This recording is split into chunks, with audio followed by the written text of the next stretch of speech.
আসসালামু আলাইকুম অষ্টম শ্রেণীর প্রিয় শিক্ষার্থীরা, সবাই তোমরা কেমন আছো? আশা করি সবাই ভালো আছো। আজকে আমরা প্রতিদিনের মতো অধ্যায় 11 থেকে অষ্টম শ্রেণী যারা আছো যে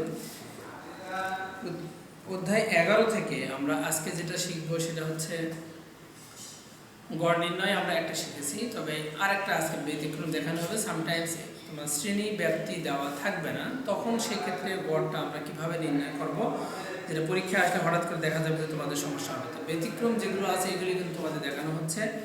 এরকম ব্যতিক্রমে একটা প্রশ্ন, সেটা হচ্ছে যে 11 নাম্বার, যে নিচের সারণী থেকে গড় নির্ণয় করো। এখানে দেখো কোনো শ্রেণী ব্যবধান দেওয়া নেই, কোনো শ্রেণী ব্যাপ্তি দেওয়া নেই, তাহলে আমরা কিভাবে গড়টা নির্ণয় করব?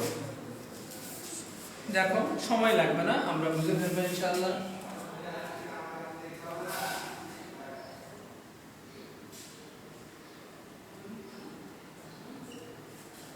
অধ্যায় 11 নম্বর সমস্যা। ওকে, তো একটু মনোযোগ দিয়ে দেখবো, ডেফিনেটলি আমরা বুঝতে পারবো না বোঝার কোনো কারণে। এখানে দৈনিক আয় টাকায় দেওয়া আছে আর গণসংখ্যা দেওয়া আছে, বলা হয়েছে এই সারণী থেকে তুমি গড় নির্ণয় করো।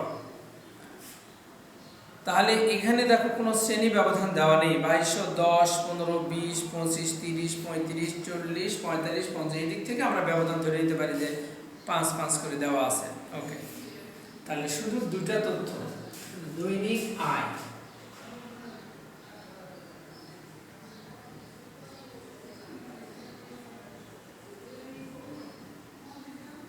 গড় নির্ণয়ের সারণী। ওকে,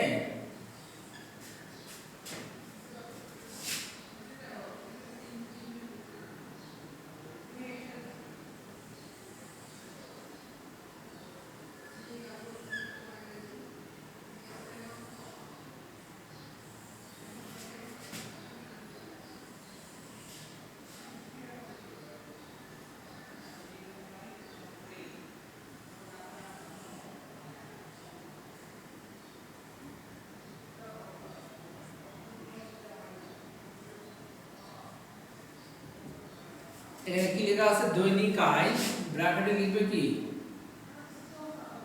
টাকায়।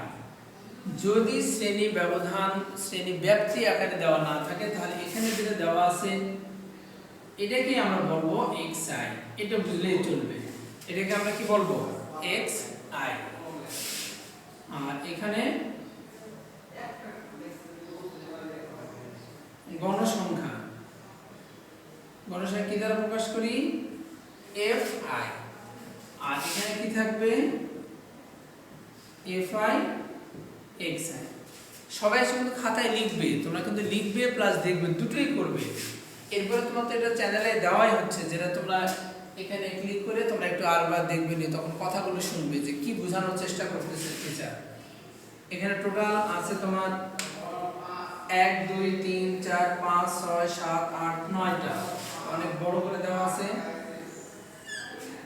এই প্রশ্নটা অনেক ইম্পর্টেন্ট। হ্যাঁ, এটা তো অনেক ধরনের প্রশ্ন হয়। 1 2 3 4 5 6 7 8 9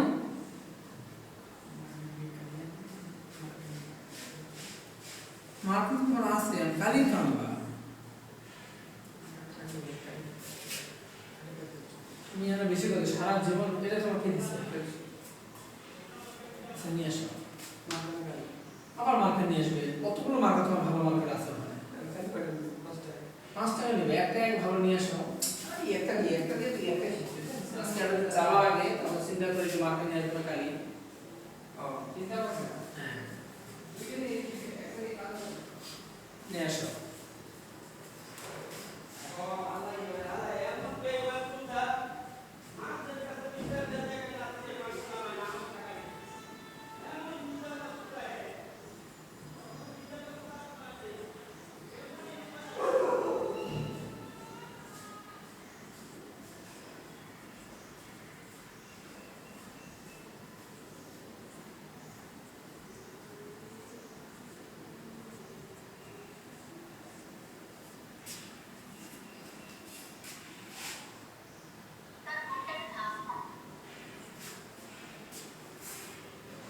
এখানে তো ঠিক আছে, তোমার কেন ঝাপসা মনে হচ্ছে আমি জানি না, এখানে তো সুন্দর দেখা যাচ্ছে।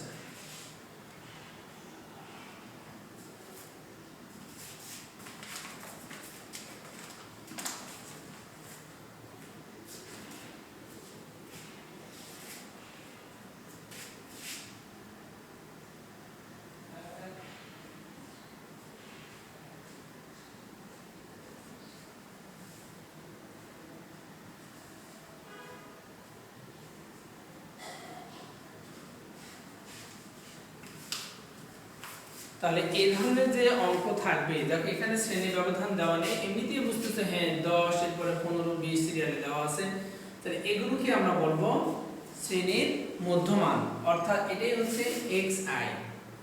আর গণসংখ্যা যেটা দেওয়া আছে এটাকে কি আমরা বলবো fi। হ্যাঁ, এখন এই দুটার গুণফল, তাহলে সুন্দর করে তোমরা ক্যালকুলেটরে গুণ করো যাতে ভুল না যায়, এগুলো ভুল যাওয়ার সম্ভাবনা কি খুব বেশি, এই জন্য একটু কেয়ারফুলি সাবধানে তোমাকে গুণ করতে হবে। 2210 22 দুগুণে 44 120 ছোট, এই জন্য আমরা সহজে পারলাম। এটা 3 দিয়ে যদি করি 3 5 15 5, 3 1 3 আর 1 4, এখানে 3 দুগুণে 6 6, 5 দিয়ে গুণ সহজ 0, 5 দুগুণে 10 এর 0 1, 5 দুগুণে 10 আর 1 11, আবার 5 দুগুণে 10 আর 1 11, 7 দিয়ে করলে 5 7 35 এর 5, হাতে হলো 3, 14 আর 3 এর 17 7 1, 14 আর 1 15 5 1, 14 আর 1 15। এবার 6 দিয়ে 0 ঠিক থাকবে, 3 6 18 8, 12 আর 1 13 3, 6 দেখুন 12 আর 1 13, 5 দিয়ে 5 5 25 এর 5, 3 5 15 আর 2 17 7, 10 আর 1 11 1, 10 আর 1 11, 5 দিয়ে হলো 0, 4 5 20 এর 0, 10 আর 2 12 2, 10 আর 1 11, 4 5 20 এর 0, 4 4 16, 18 8, 4 2 8 আর 1 9, 4 2 8। এরপরে 3 দিয়ে তোমার 0, 3 5 15 5, হাতে 1, 6 আর 1 7, 3 2 6।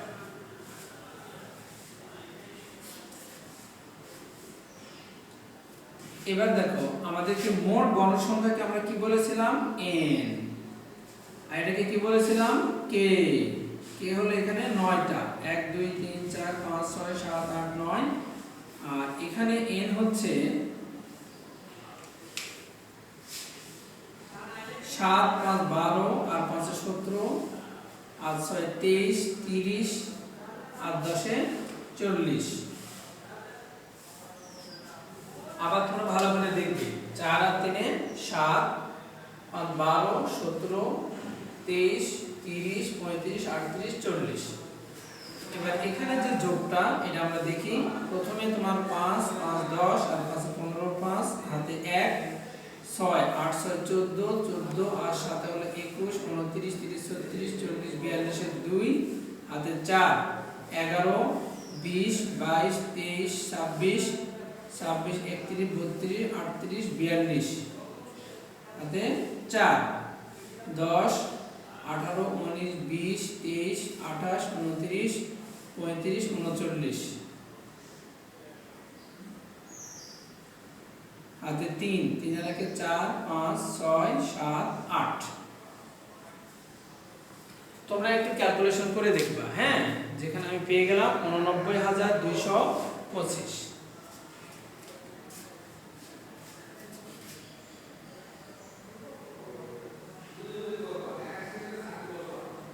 অতএব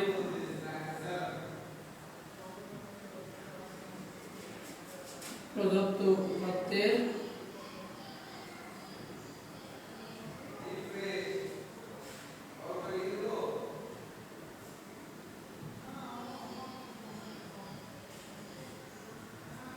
আগে আমরা সূত্র লিখব,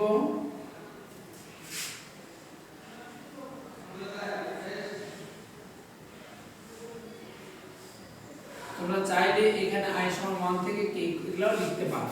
হ্যাঁ, কারণ আমরা যে শিখেছি এটা প্রতিফলন ঘটানোর জন্য। এখানে আমি আজকে আরেকটু তথ্য দিয়ে অনেকের জায়গাগুলো ক্লিয়ার হয় না এই বুঝে, তাহলে আমরা বুঝার জন্য এটাকে আমরা বলে থাকি কি f1, এটাকে কি বলে থাকি f2, এটা f3, f4, f5, f6, f7, f8, f9। হ্যাঁ, এটা আমরা ধরে থাকি।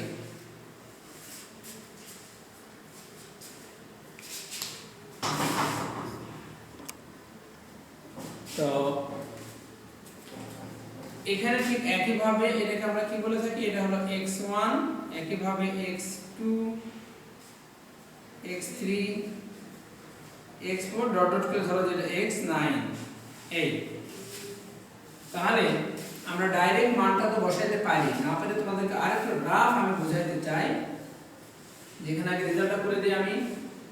তাহলে এখানে সামেশন অফ fi xi, তাহলে এই যোগফলটা, হ্যাঁ, 89225 ডিভাইডেড বাই 40। আমরা উত্তরটা এখানে নিয়ে নিচ্ছি। তো রেজাল্ট আমাদের কত বের হচ্ছে, রেজাল্ট আমরা পেয়ে যাচ্ছি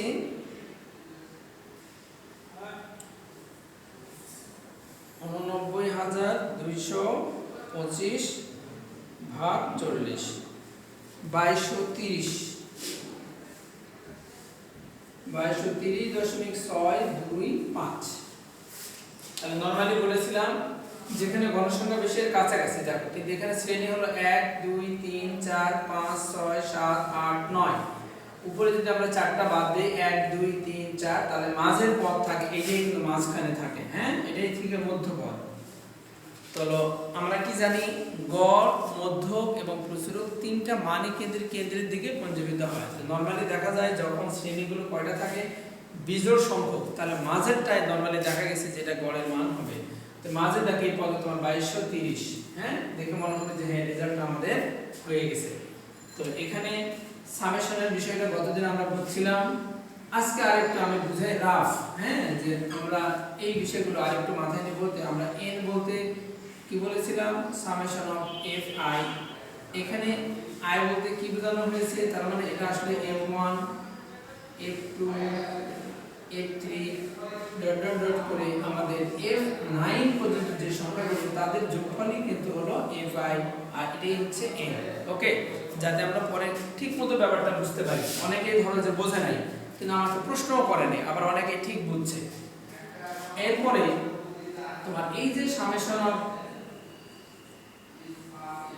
fi xi, তাহলে এখানে i এর মান 1 থেকে k বলতে এখানে কত 9 পর্যন্ত। তার মানে আমরা যদি এটা যোগ করতেছি, কি যোগ করতেছি আসলে f1 x1 f2 x2, কি যোগ করতেছি f3 x3 f4 x4, তাহলে ডট ডট দিয়ে শেষে কি f9 x9। এই পর্যন্ত যোগফলগুলো, এই যে পুরোটার যোগফল, তার মানে আমরা এটা এটা এটা এরকম করতে করতে 9টা জিনিসের যোগফলই কিন্তু এইটা, যেটা আমরা বের করলাম এই যে 89225। আর এখানে আমরা কি বের করেছি, এগুলো যোগফল হলো 40। তাহলে তোমাদের পুরোপুরি মাথায় কিন্তু বিষয়টা ঢুকবে। অনেকে কি মুখস্থ করে, আবার অনেকে কি ধরো বোঝে নাই, তারপরেও সে বুঝতেছে যে হ্যাঁ আমি বুঝেছি। এই জন্য তোমাকে স্পেসিফিক গতদিনেও বলেছি, আজকে কিন্তু আরেকবার বলতে, যাতে তোমার ভিতরে পুরোপুরি জিনিসটা যায় যে এখানে সামেশন অফ fi বলতে কি বোঝানো হচ্ছে, i এর মানটা 1 থেকে শুরু করে 9 পর্যন্ত, তাহলে 1 2 3 প্রথম গণসংখ্যা, দ্বিতীয় তৃতীয় করে 9তম গণসংখ্যা পর্যন্ত এদের যে যোগফল, এটাই ছিল আমাদের 40। আর fi xi এগুলা বলতে তাহলে কি f1 x1 f2 x2 f3 x এইভাবে করে আমাদের 9 পর্যন্ত এদের যে যোগফল, সেটাই কিন্তু 89225। এই জন্য আমরা সরাসরি সূত্র লিখে মানটা বের করে দিই। এটাই আমরা কি বলে থাকি, উপাত্তের গাণিতিক গড় বা শুধু গড়। ওকে, আই থিংক সবাই বুঝতে পেরেছো। এটা কিন্তু অনেক ইম্পর্টেন্ট একটা সলভ। এটা দিয়ে মধ্যক নির্ণয় কিন্তু আসে। তো মধ্যকটা আমি এখনো শিখাইনি, মধ্যকটা শেখানোর পরে আমরা এটাতে মধ্যক নির্ণয় শিখব। ওকে, আশা করি সবাই বুঝতে পারছি আমরা।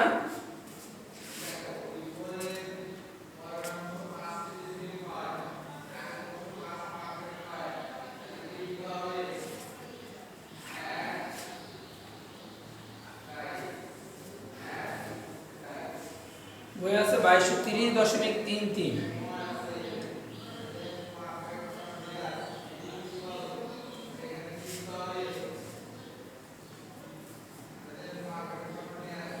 আর চেক করি।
এই তোমাদের কি কারো কোনো ভুল বের হয়েছে?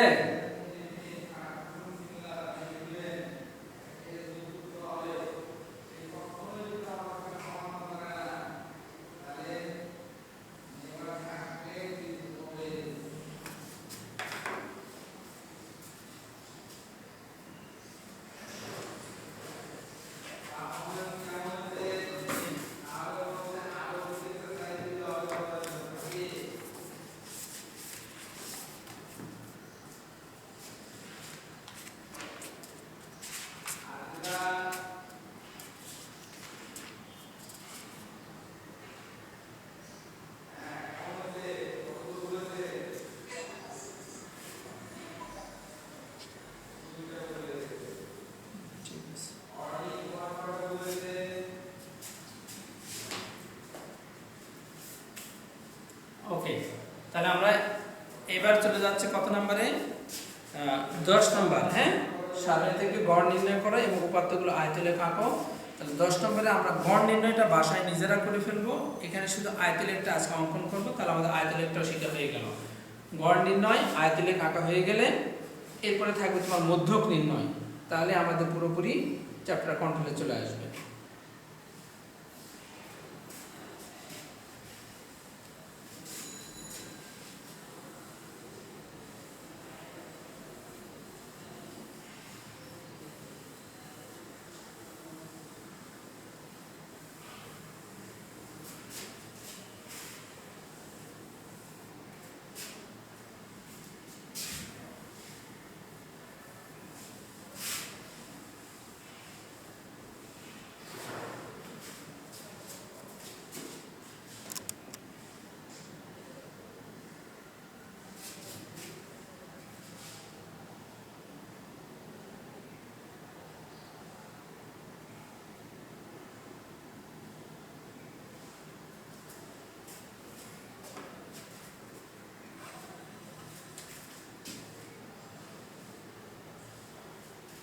তাহলে 10 নম্বরটা কি ছিল? যে নিচে একটা সারণী দেওয়া আছে, এই সারণী থেকে গড় নির্ণয় করো, দেন আয়তলেখ অঙ্কন করো। তাহলে আমরা গড় নির্ণয় যেহেতু শিখেছি, আমরা নিজে নিজে গড়টা নির্ণয় করবো বাসায়, এবং আগামী দিন তোমার খাতা অবশ্যই চেক করবো যে তোমরা সবাই করেছো কিনা, রেজাল্ট পারছো কিনা।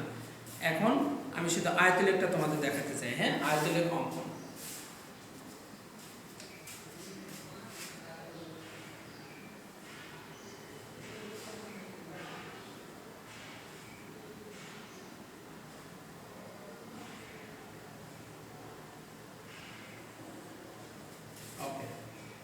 খেয়াল করতে হবে আয়তলেখ অঙ্কনে যেটা সবচেয়ে গুরুত্বপূর্ণ, সেটা হচ্ছে যে প্রদত্ত শ্রেণী ব্যাপ্তিটাকে আমাকে অবিচ্ছিন্ন শ্রেণী ব্যাপ্তিতে প্রকাশ করতে হবে। অবিচ্ছিন্ন শ্রেণী ব্যাপ্তি আমরা কিভাবে প্রকাশ করব সেটা আমরা দেখি। প্রথমে আমরা ছকটা উঠাই নিই। হ্যাঁ,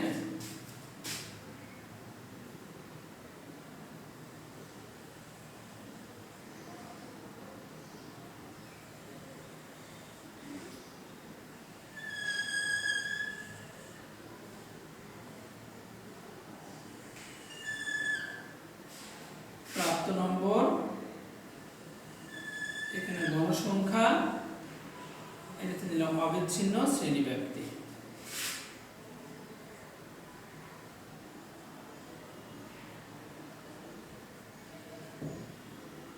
প্রাপ্ত নম্বর গণসংখ্যা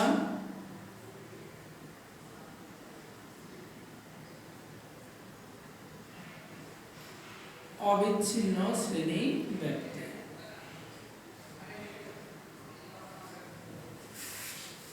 টোটাল এখানে দেওয়া আছে তোমার 1 2 3 4 5 6 7 8টা, কোনো অসুবিধা নেই। 2 3 4 5 6 7 8। এখানে আর তোমার কোনো কিছু প্রয়োজন নেই, আয়তলেখ অঙ্কনের সারণী এটা। হ্যাঁ, আয়তলেখ। তাহলে পরীক্ষায় যখন প্রশ্ন থাকবে গড় নির্ণয়ের সারণী তোমাকে আলাদা করতে হবে, আয়তলেখ অঙ্কনের জন্য আলাদা সারণী করতে হবে। তাহলে যখনই তোমার আয়তলেখ অঙ্কন হবে, দেখো আয়তলেখ অঙ্কনের সারণী, আমরা অবশ্যই আয়তলেখ অঙ্কনে আগে সারণীটা তৈরি করব। এই সারণীতে প্রথমে তথ্যগুলো দেওয়া আছে 6 থেকে 10।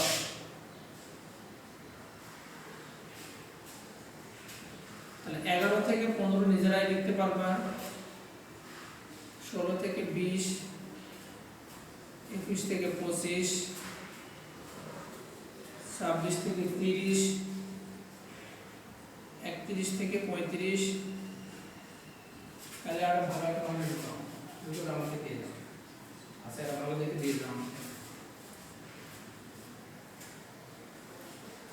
36 থেকে 40, 41 থেকে 45। এবার দেখো গণসংখ্যাগুলো কি দেওয়া আছে, 5 17 30, 5 17 30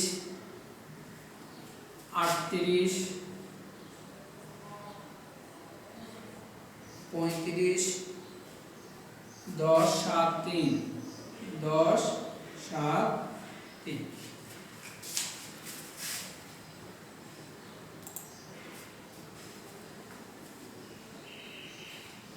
এবার দেখো, তাহলে আমরা সুন্দর করে প্রাপ্ত নম্বর উঠিয়েছি, গণসংখ্যা উঠিয়েছি। এবার আমার অবিচ্ছিন্ন শ্রেণী ব্যাপ্তি। অবিচ্ছিন্ন শ্রেণী ব্যাপ্তির কথার অর্থ এর আগেও তোমাদের বোঝানো হয়েছে। যেমন এখানে আছে 6 থেকে 10, তাহলে যেখানে আমরা বলতেছি শ্রেণী ব্যাপ্তি 5, কারণ 6 কেও আমার ধরতে হচ্ছে, কিন্তু অবিচ্ছিন্ন 6 ধরা যাবে না, কারণ আমি যখন একটা গ্রাফ অঙ্কন করব তখন আমার 1 2 3 4 5 খেয়াল করো। তো এটাকে যদি আমরা এখানে 6 ধরি, যদি 6 ধরি, 6 থেকে 10 কিভাবে লিখব? 6 এর পরে 1 গেলে তখন তো হয় 7 8 9 10। তাহলে কয়টা ঘর হয়েছে দেখো, 1 2 3 4। তাহলে কি আমি গ্রাফটা 5 বুঝাইতে পারবো? কখনোই পারবো না। তাহলে যখন আমি গ্রাফে বুঝাইতে যাব তখন আমার এখানে শ্রেণী ব্যবধান যত হবে বিয়োগফল যেন ততই হয়, বিয়োগফল তোমার ততই হয়। অর্থাৎ আমি যদি এটাকে লিখতাম 5 থেকে 10, তাহলে এটাকেও আমরা বলতে পারি অবিচ্ছিন্ন। তাহলে এটাকে যদি 5 দিতাম, তাহলে এখানে আরেকটা ঘর নিলে ধরো যে এখানে 5 আর এটা 6, তাহলে ঠিকই দেখো এখানে 5টা কিন্তু হয়ে যাচ্ছে, 5 6 7 8 9 10, অর্থাৎ 5 জন এই জায়গার মধ্যে বিদ্যমান। তাই মনে রাখতে হবে আয়তলেখ অঙ্কনের ক্ষেত্রে আমাকে অবশ্যই কি করতে হবে, অবিচ্ছিন্ন শ্রেণী ব্যাপ্তিতে প্রকাশ করতে হবে। সেটা 5 থেকে 10 এ লিখতে পারি। এইটা না লিখে আমাদের বেস্ট হচ্ছে এখন যেখানে আমরা লিখব 5.5 থেকে 10.5, অর্থাৎ আমি এখন পুরোপুরি এখানে কিন্তু শ্রেণী ব্যবধান কত 5। তাহলে এখানে যখন আমি লিখতে যাব তখন দেখো প্রথম যেটা লিখতেছি এটাকে আমরা যদি আগে বলি এটা 10.5, এটা তাহলে কত, সরি 5.5, 5.5, এটা হলো 6.5, এটা 7.5, এটা 8.5, এটা 9.5, এটা 10.5। তাহলে দেখো 1 2 3 4 5, 5টা ঘর তুমি ঠিকই পেয়ে গেলে। তো এই জন্য আমাকে মনে রাখতে হবে আমরা যখন আয়তলেখ অঙ্কন করব তখন প্রত্যেকটা শ্রেণীকে অবিচ্ছিন্ন আকারে প্রকাশ করতে হবে, আদারওয়াইজ আমরা কিন্তু আয়তলেখ অঙ্কন করতে পারবো না। তবে আরও কিছু কৌশল আছে যে কৌশলে আমরা এখান থেকেও করতে পারবো। আমি যখন এঁকে দিব তখন তোমাদেরকে ওইটা আবার দেখাই দিব। হ্যাঁ, তবে অবিচ্ছিন্ন করাটা কি অতি উত্তম। সবসময় অবিচ্ছিন্ন শ্রেণী ব্যাপ্তিতে প্রকাশ করে দেন আমরা আয়তলেখ অঙ্কন করবো। অবিচ্ছিন্ন শ্রেণী ব্যাপ্তির অনেকগুলো দুটো রাস্তা, তার মধ্যে আমরা যেটা সঠিকভাবে এখন শিখতেছি সেটা হচ্ছে এই নিম্ন সীমাতে 0.5 কমে যাবে,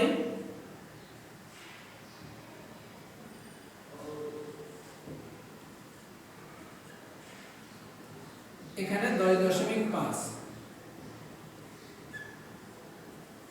15.5, 20.5, 25.5, 30.5, 35.5,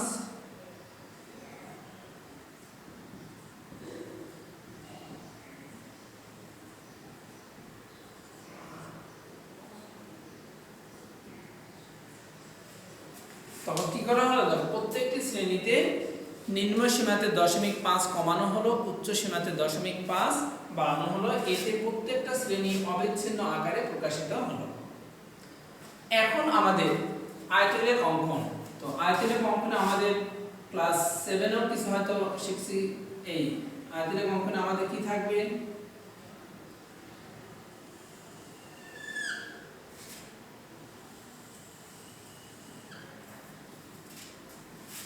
আমাদের গ্রাফ পেপারটা কি থাকে আমরা কিন্তু সবাই জানি। হ্যাঁ, তো আমাদের তো গ্রাফ পেপার অঙ্কন করা কঠিন।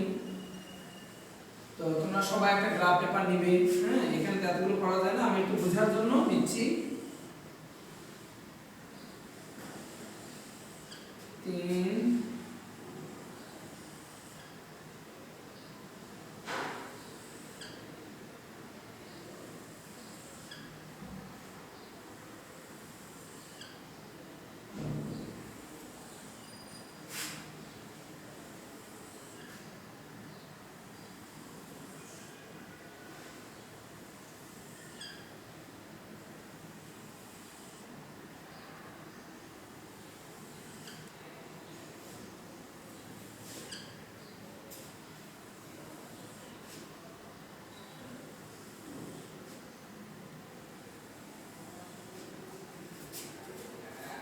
যাই আমরা অনেকগুলো নিয়েছি। হ্যাঁ, তোমাদের তো এতগুলো এঁকে দেওয়া যায়, এখানে গ্রাফ একটা পেপার লাগতো। তো যাই হোক, একটা হাত দিয়ে তোমাদেরকে স্পেসিফিক বোঝানোর জন্য আমি এঁকে ফেলতেছি।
ওয়েবসাইট ঢুকতে পারেন, ওয়েবসাইট ঢুকতে পারেন।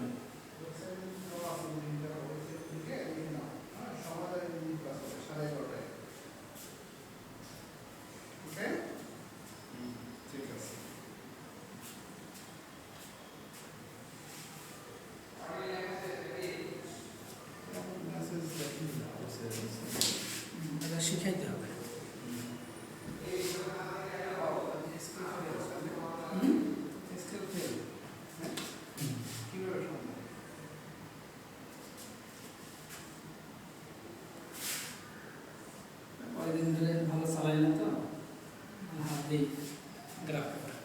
যাক, দেখতে পাচ্ছি যে এখানে একটা আমরা গ্রাফ রেডি করেছি। হ্যাঁ, তো এটা তোমরা তো বাসায় একটা গ্রাফ কাগজ নিতে পারবা, যে কাগজ দিয়ে আমরা গ্রাফটা শিখবো। তো এখানে তোমাকে স্পষ্ট দেখানোর জন্য, যেহেতু তোমাদের ফার্স্ট টাইম, এই জন্য আমি হাত দিয়ে একটু কষ্ট করে এঁকে তোমাদেরকে দেখাচ্ছি। ওকে,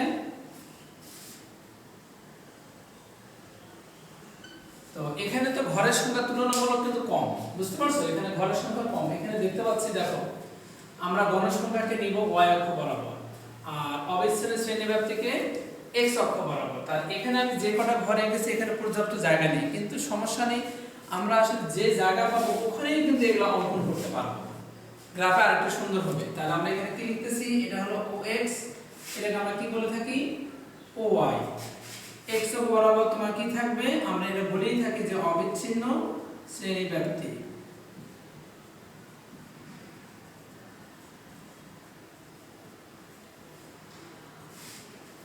তো তোমরা খেয়াল করবে আমাদের সর্বনিম্ন সংখ্যা আছে এখানে 5.5 থেকে স্টার্ট।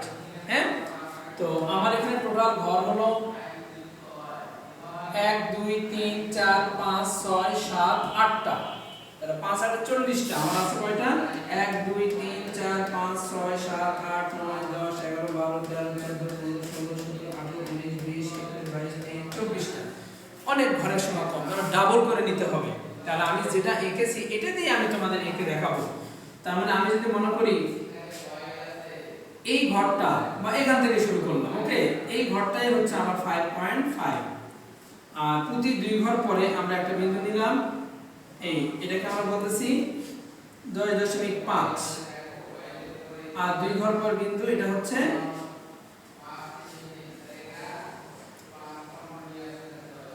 15.5, এটা কি 20.5, এরপরে 25.5, 30.5, 35.5, 40.5, 45.5, এই 50.5, আর আমার 4টা ঘর বেঁচে গেল। ওকে, এখন যেটা আমরা খেয়াল করব, তাহলে আমরা এখানে কিভাবে বিষয়টা নিচ্ছি, আমরা কিন্তু নিলাম প্রতি 2 ঘরের মান হচ্ছে 5 একক, কারণ এখানে ব্যবধান কত 5, তাহলে প্রত্যেকটা 2 ঘরের মান আমরা ধরেছি 5 একক। কিন্তু তুমি যখন গ্রাফ কাগজে অঙ্কন করবা, গ্রাফ কাগজে তোমার কিন্তু অনেক জায়গা থাকবে। ওকে, অনেক জায়গা যখন থাকবে তখন তোমার নিজের ইচ্ছা মতো সুন্দর করে কিন্তু তুমি নিতে পারবে। এখানে যেমন আমি 2 ঘর পর একটা বিন্দু বা প্রতি 2 ঘরকে 5 একক ধরেছি, তাহলে এখানে কি লিখেছি, x অক্ষ বরাবর 2 ঘর সমান সমান 5 একক আমি ধরে নিয়েছি। আমি তো বলছি যা ধরবো আমি সেটা দিয়ে গ্রাফ এঁকে ফেলতে পারবো। তো আমার জায়গা কম বিধায় কি, এখন তোমার যখন করবে তুমি, তখন তো অবশ্যই তোমার একটা গ্রাফ পেপার অনেক জায়গা থাকবে, আরো এই ঘরগুলিকে অনেক ক্ষুদ্রতম হবে, তখন আমি পুরো এক ঘরে মান 1 একক ধরেই আমরা গ্রাফ পেপারটা অর্থাৎ আয়তের একটা অঙ্কন করব। আর উপরে দেখো তোমার সর্বোচ্চ আছে 38, আমার ঘর আছে এখানে 1 2 3 4 5 6 7 8 9 10 11 12 13 14 15 16 17 যোগ 34 38, তার মানে প্রতি 1 ঘর। তাহলে এখানে যদি আমি এটা ধরে থাকি, এটা মনে করো কত দিলাম, 2 4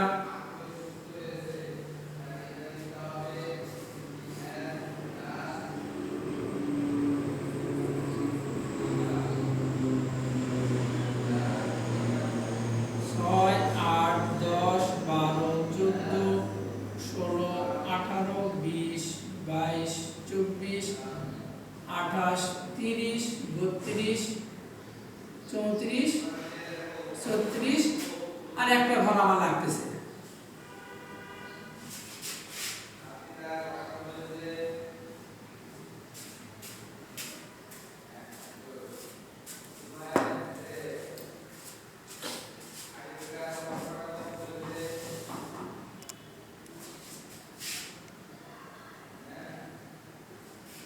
তার মানে কি বলা হচ্ছে, দেখো প্রত্যেকটা এক ঘর সমান সমান 2 একক, তাহলে এজন্য আমি এখানে দিলাম 2 4 6 8 10, এক ঘর সমান সমানই 2, প্রতি এক ঘরে মানে 2, 0 পরে 1 না হয় এখানে 2 হলো, মানে এক ঘরে মান 2 একক ধরা হলো। তো বসার সুবিধার্থে আমরা নিয়ে নিব, হ্যাঁ, যাতে আমি এই যে 38 আছে 38 পর্যন্ত সংখ্যাগুলো ধরাইতে পারি, যেহেতু আমি হাতে একটা গ্রাফ পেপার অঙ্কন করেছি। ওকে, এখন তোমার দেখো এই শ্রেণী ব্যাপ্তিতে গণসংখ্যা হলো 5, এই শ্রেণী ব্যাপ্তি 5.5 থেকে 10.5, এখানে 5.5 10.5 দুই ঘর। এই শ্রেণী ব্যাপ্তিতে গণসংখ্যা হচ্ছে কতজন? 5 জন। তাহলে 5 কিভাবে নিব? এর মাঝখানে, তাহলে এখান থেকে এই ধরো মাঝখানে আমাদের জায়গা, এখানেও আমাদের মাঝখানে জায়গা, এই তখন ভরাট করে দিয়ে দিলাম। এই তোমার একটা আয়তলেখ তৈরি হয়ে গেল, একটা আয়তলেখ তৈরি হয়ে গেল, স্পষ্ট দেখা যাচ্ছে। ওকে, এরপরে তোমার কত? পরের শ্রেণী ব্যাপ্তিতে কত? 17। 17 কোথায় পাবো?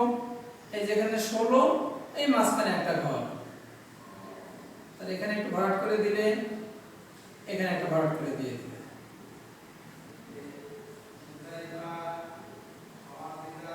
এই তার মানে 10.5 থেকে 15.5 এই শ্রেণী ব্যাপ্তিতে আয়তলেখ দিস।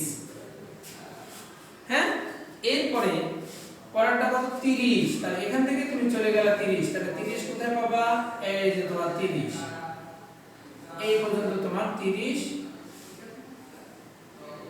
যদি আমাদের একটু কালার পেন থাকতো তাহলে আমি অবশ্যই এখানে রেড বা অন্য কালার ইউজ করতাম, তাহলে এটা কি সুন্দর দেখা যেত, তাই না? যাক, অসুবিধা নাই, কালো সবার ভালো, দেখতে পাচ্ছ।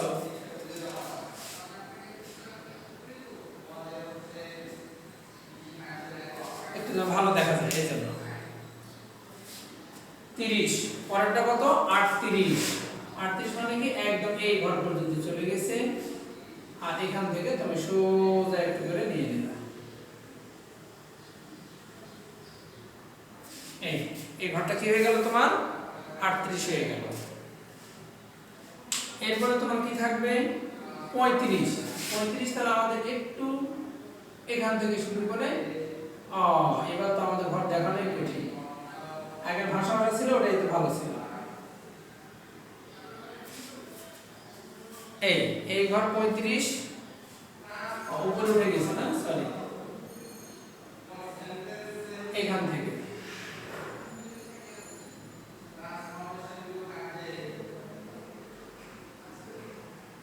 থেকে এটা হলো আমাদের 35। হ্যাঁ, এরপর কত? একবারে 10-এ নেমে চলে আসে, 10।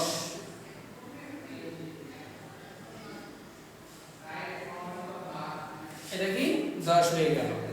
10 এর কত? 7। 8 এর ঠিক 6 এর মাঝখানে এই 7,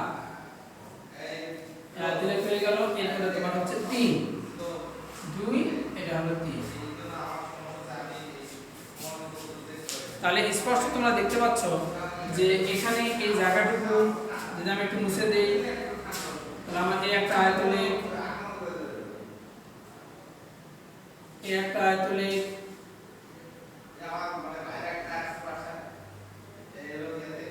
এই একটা আয়তলেখ,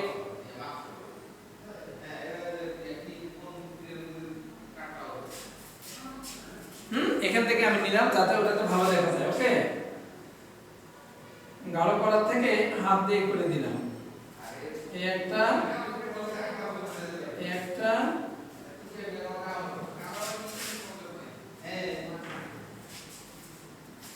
দেখো, তাহলে তুমি স্পষ্ট কিন্তু এখানে দেখতে পাচ্ছ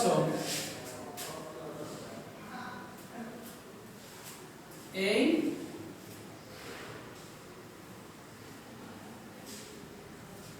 দেখো। তাহলে এখন দেখা যাচ্ছে যে আমরা যে গ্রাফটা নিয়ে নিলাম, গ্রাফের মধ্যে এই প্রদত্ত তথ্যের আয়তলেখ অঙ্কন করলাম, যেটা কত সুন্দর দেখা যাচ্ছে।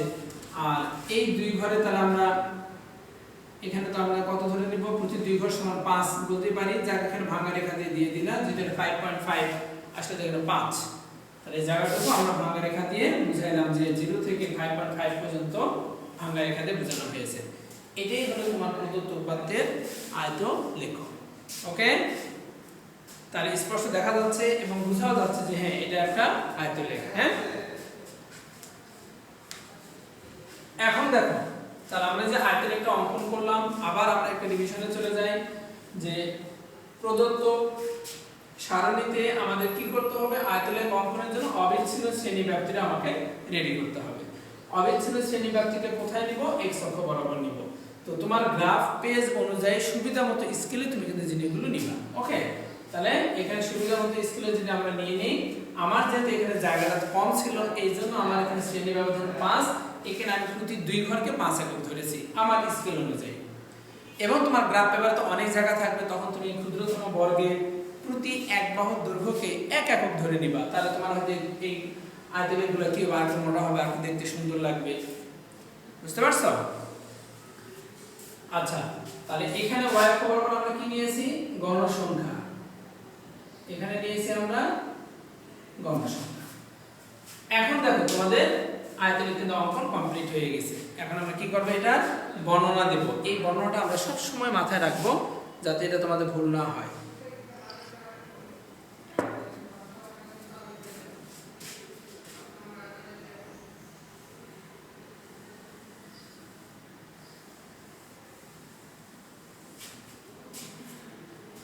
বর্ণনাতে আমরা লিখব যে তোমরা অবশ্যই এই বর্ণনা কোথায় লিখবা? নিচে লিখবা। হ্যাঁ, মনে করি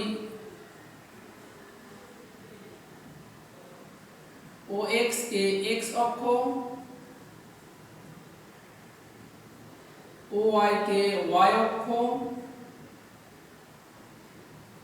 এবং O মূলবিন্দু।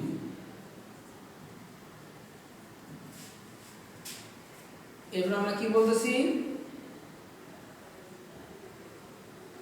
গ্রাফ কাগজের x অক্ষ বরাবর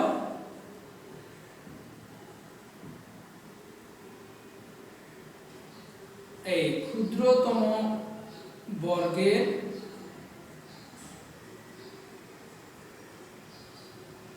প্রতি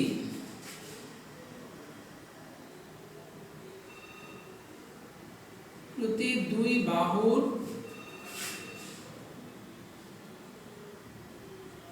দৈর্ঘ্যকে 5 একক। তুমি যা ধরবে সেটাই লিখে নিবে। আমি এখানে যা ধরেছি আমি সেটাই লিখেছি। তোমার খাতায় গ্রাফ পেপারে তুমি যা ধরবা তুমি সেটাই লিখে নিবা। 1 একক ধরে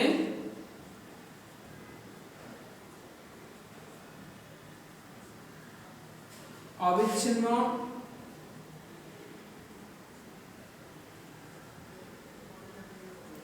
শ্রেণীব্যাপ্তি এবং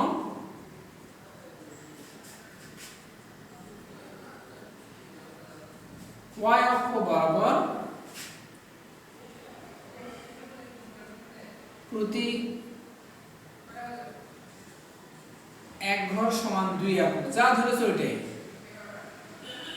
এক ঘর সমান 2 একক ধরে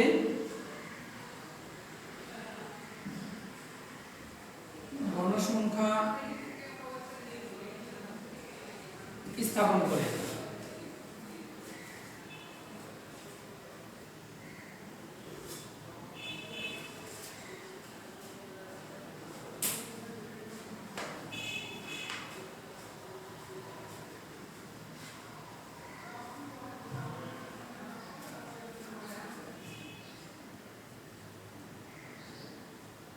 গণসংখ্যা স্থাপন করে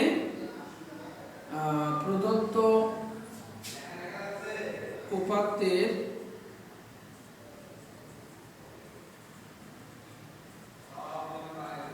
গণসংখ্যা নিবেশনে আয়তলেখ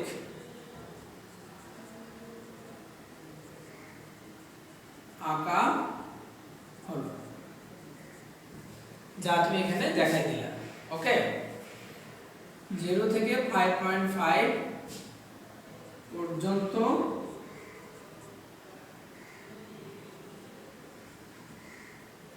এত চিহ্ন দ্বারা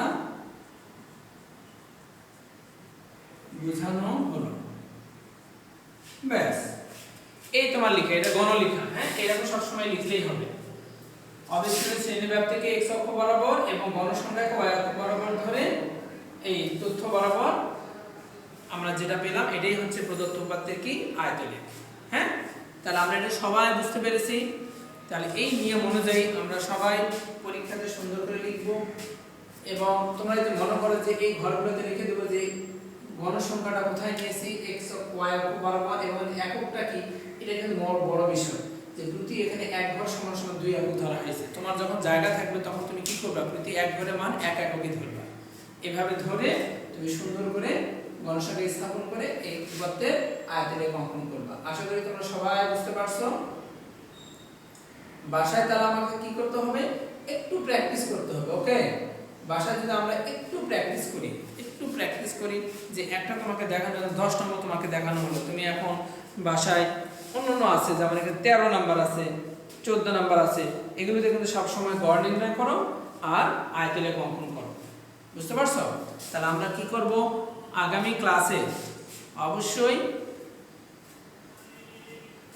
এর পরবর্তী অংশে যেটা থাকবে, ওকে, কিন্তু বাসায় আমরা এই একটা ভালো করে দেখে আমরা চেষ্টা করব এই অনুযায়ী বই তোমাদের যেটা আছে নিজে 13 নম্বর 14 নম্বর এগুলো কিন্তু আমরা নিজেরাই চেষ্টা করে দেখবো যে আমরা ঠিক পারতেছি। ওকে, তখনই বুঝবা যে হ্যাঁ আয়তরেখা তুমি শিখছো। ক্লাস 8-এ যদি আয়তরেখা ভালো করে শিখো, এটাই কিন্তু তোমার 9-এ থাকবে, এটাই তোমার 10-এ থাকবে, আর আয়তরেখা তোমার কখনোই কিন্তু আর ভুল হবে না। ওকে।